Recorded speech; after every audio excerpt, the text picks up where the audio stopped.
继续来看云林县的水南乡有一个青年农民，105年回到故乡来做农，即摆是咧种小黄瓜、瓜仔泥。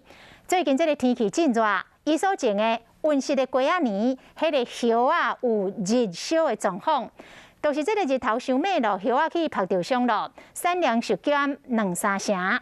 加上今年雨水未顺，阁有病虫害，实在是真艰难。要毋过这位青年农民也是积极处理，希望会当来维持着稳定的产量。温室内底牛仔瓜的叶啊，上细一看，敢若风烧过。这是水南一位青农种的牛仔瓜，因为最近天气热、温度高，影响到牛仔瓜生长。连温室内底挖近日头的牛仔瓜叶啊，敢若拢有风烧掉的状况，嘛影响到产量。比较上面的一些叶片啊、新芽，它很容易就会因为高温蒸散，水分不够，所以就变成焦掉，就会超灰搭。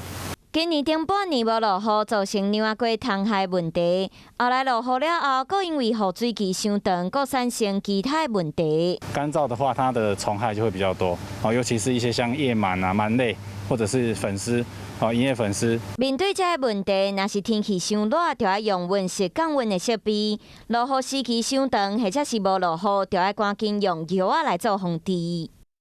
让它通风，你的虫害就会比较好一点。那再配合你适当的一些防治管理，才能够把你的危害、你的伤害降到比较低。